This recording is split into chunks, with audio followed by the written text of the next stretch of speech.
Man, it doesn't matter. So you forgot to get home? You forgot how to get home here? No, it's the exit up here. No, this you get on. This is your home, man. I don't know where your brother lives. So let's just go to campus. Okay. We're entering our alma mater here.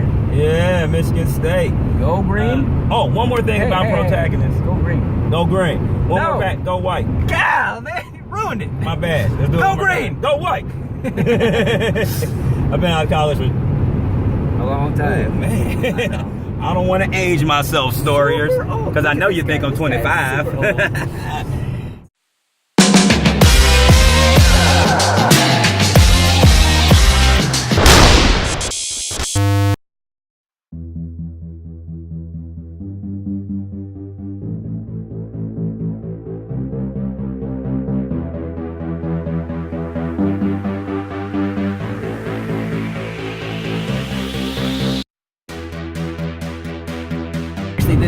This challenge that happens when they want to do a story that's multifaceted. How do you write an effective story that doesn't have a singular Okay, so the thing I think they did was great, and this is like a movie you hate did the same thing, and Avengers Infinity War just did it better. They took their three main heroes.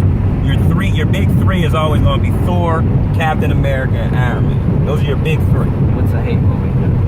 Oh, Last Jedi. So Last Jedi did the same Don't thing. Even get me started. Last Jedi did it, but the structure's the same. Last Jedi sent Rey somewhere, it sent Finn somewhere, and it sent Poe somewhere. Okay. And so, yes.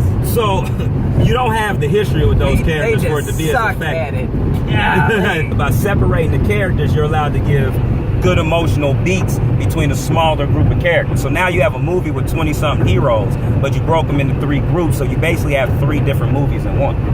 And so the structure, I mean, the structure was great. Great analysis. Never even thought about that.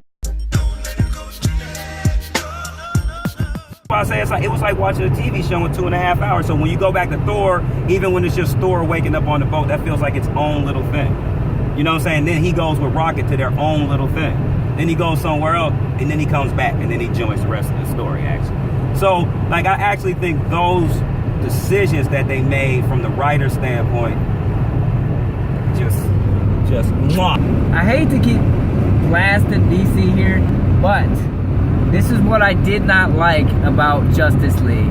Basically, they're fighting Steppenwolf, boom, boom, like he's taking it to him, and then they get Superman, and he comes in, destroys Steppenwolf, goes faster than the Flash, like basically does everything better than everybody, and then lets them get a few kicks in the end. I hated it. It was like, what is the point of the rest of the Justice League? So I was glad that in Avengers, they did a great job of really balancing the power there and not giving too much to anyone. Their storytelling is just so much smarter.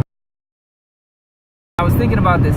Every time a superhero movie comes out, you get some critic or a couple critics saying, we've reached this superhero saturation. Yeah. People are sick of it. It's like, okay. So superhero movies are arguably more popular than ever. Yeah, I think this is the future of storytelling. I'm talking about cinematic storytelling. This is the most comic book movie of all time. The same thing I'm saying about they split off into three storylines, breaking them up into smaller groups. The lowest comic book movie of all time. I don't even know what that means. The Dark Knight trilogy, or Christopher Nolan's trilogy. Because it's they're grounded. comic book movies, but they're not comic book.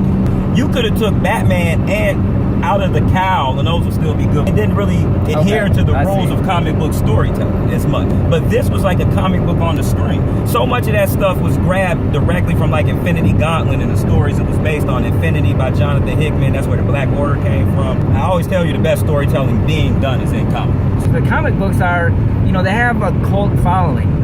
So you got people like me that don't read the comic books but are just in love with like whatever Marvel puts out, and I'll go watch everything DC does, and I'm trying to love it. It's so hard. Marvel's really the first that have done like a cinematic universe where everything is pushed in the same direction. Nobody's gonna like Marvel. What Marvel did that's different is they just gave you so much content. I think like movies are just going the TV comic book route, and so that's why I say this ushered in something that's a new form of storytelling, because the 10 years of work they did to be able to do this. Thank you. Storiers! And so, all right, so we outro. Oh man, we didn't do the outro yet. There you have it. I hope you enjoyed. There you have it. So there you have it. That brings our Avengers Infinity War trilogy of story breakdowns. That's our first trilogy to a close. We hope you got something from it. Yeah, man. Structure. The structure was just awesome. And I definitely feel as we go forward with cinematic universes that is something that people have to emulate, and I hope they catch up and learn how to do it as well as Marvel does now, but they're 20-something movies ahead. So from a writing level, and I've heard this question asked before too. I have multiple protagonists. How do I kind of key that in? You have several. I mean, in some ways they're subplots, or would you call those parallel plots? Well, I like that. So comments, thoughts on the process, thoughts on the event. The Avengers. Okay. No, okay, I can do that. Yeah. You got it. Come on. Oh, so yeah, we would love to hear your comments. We really would. So, what are your thoughts about how well they did it? About the 3-part story, all that kind of stuff. If you like it, go ahead and like it. If you want to do thumbs down. Thumbs up to the thumbs down. Yeah, thumbs up, thumbs down. So like. Comment. We already said comment. Ooh, subscribe. Even you that gave the thumbs down, you should subscribe too. We started like a private war with this guy. We want to know who you are. Could be a girl. Could be a girl. What's the other thing? Oh. And don't forget to share. Because sharing is caring. And people won't know how much you care until they see how much you share.